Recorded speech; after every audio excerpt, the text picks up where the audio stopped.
Shalom and good evening. This is TV7 Israel News broadcasting to you from Jerusalem. And in today's top stories, in an ongoing effort to persuade U.S. lawmakers to vote against a nuclear agreement with Iran, Prime Minister Benjamin Netanyahu knows that the agreement does not only fall short of requiring the Islamic Republic to cease its aggression, but has emboldened the leaders of Iran of advancing their regional aspirations.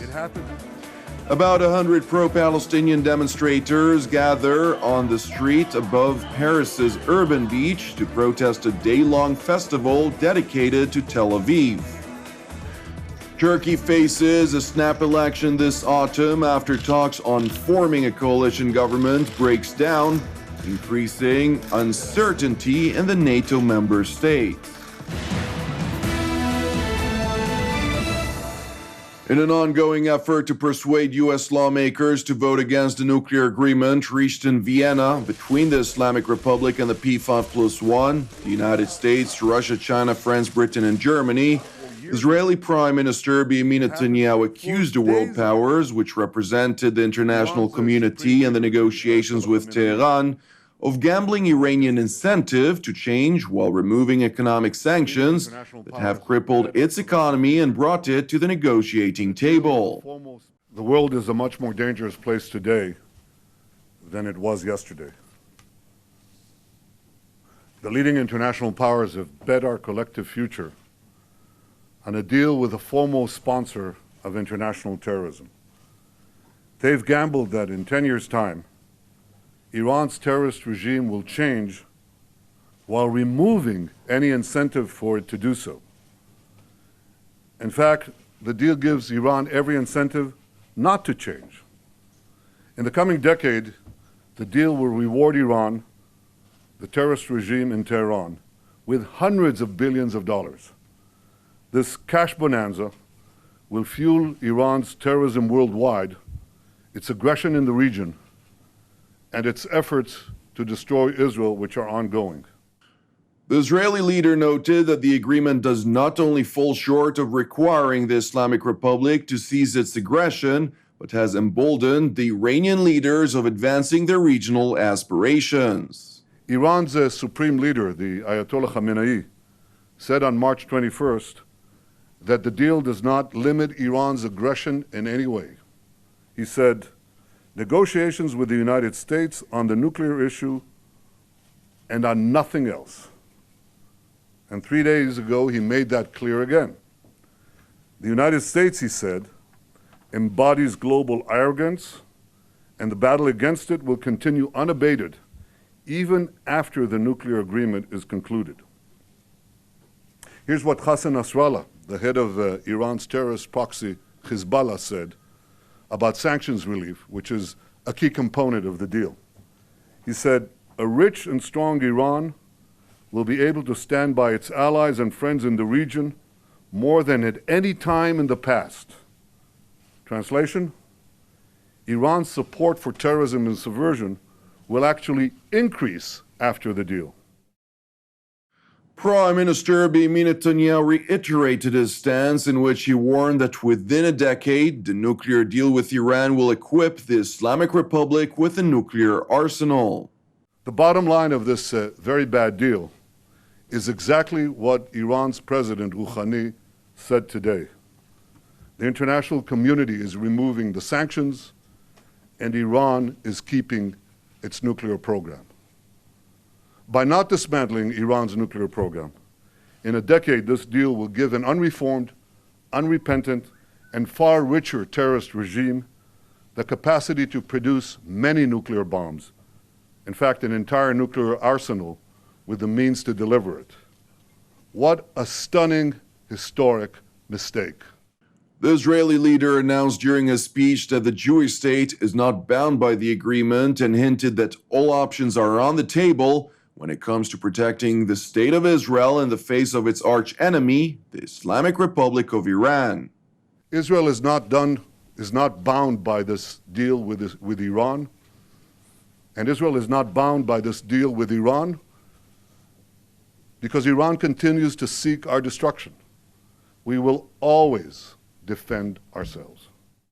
Now to Paris, France, where about 100 pro-Palestinian demonstrators gathered on the street above Paris's urban beach to protest a day-long festival dedicated to the city of Tel Aviv, with minor scuffles breaking out with French police. The event, called Tel Aviv on Seine, celebrating the Israeli seaside resort, has been condemned by left-wing and pro-Palestinian critics who claim it implicitly condones the Israeli government policy. Paris Mayor Anne Hidalgo had resisted calls to cancel the day's activities, which included themed DJ sets and food stalls, stressing that it is about celebrating dialogue between cultures. Foreign cities have often been honored in the past, but this time some 300 police officers were stationed at the event to make sure it can continue with no interruption by the protesters. Now to Israel's northern neighbor, where hundreds of supporters of Lebanon's Free Patriotic Movement gathered at Martyrs Square in downtown Beirut, calling for a new president to be chosen to end a power vacuum in the country. Within Lebanon's political system, the president must be a Maronite Christian, the prime minister a Sunni Muslim, defense minister a Druze, and the parliament speaker a Shiite Muslim.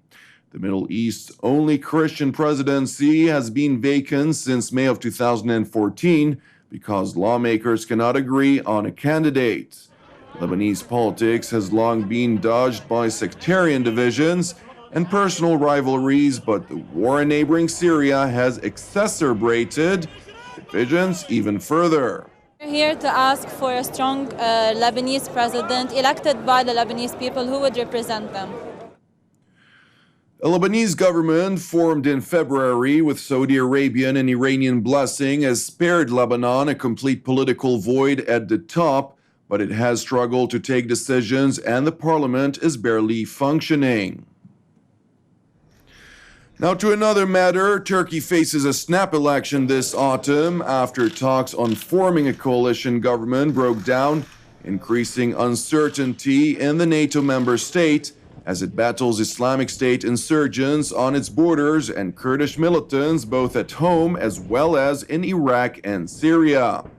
Turkish Prime Minister Ahmet Davutoglu said a fresh election now appeared to be the only option after a last effort in negotiations between his Islamist AK party and the main opposition CHP faction yielded no agreement. Samimi, dürüst karşılıklı anlayış içinde onların bir 12 yıllık bir muhalefet birikimi, bizim 12 yıllık bir iktidar birikiminden feragat ve fedakarlık etmeden dürüstçe bir istişarede bulunduk. Sonucunda geldiğimiz husus şudur, bu diyalogların karşılıklı anlayış içinde sürdürülmesi ancak şu anda bir hükümet ortaklığı gerçekleştirecek zeminin olmadığı yönünde bir kanaat hasıl olmuştur.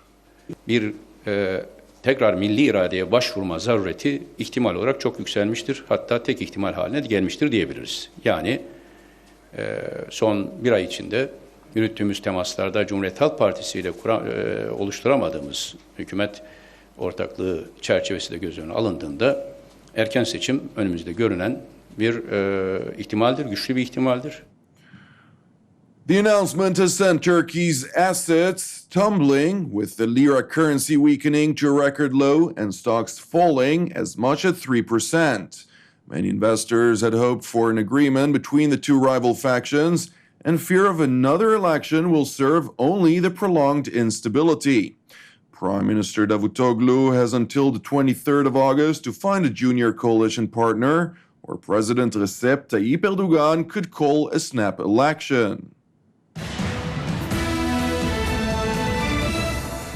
This is all from us here in Jerusalem. Please keep praying for the peace of Israel and the peace of Jerusalem. I'm Jonathan Hassan of Erev Tov and Shabbat Shalom. We will see you again on Monday at the same time.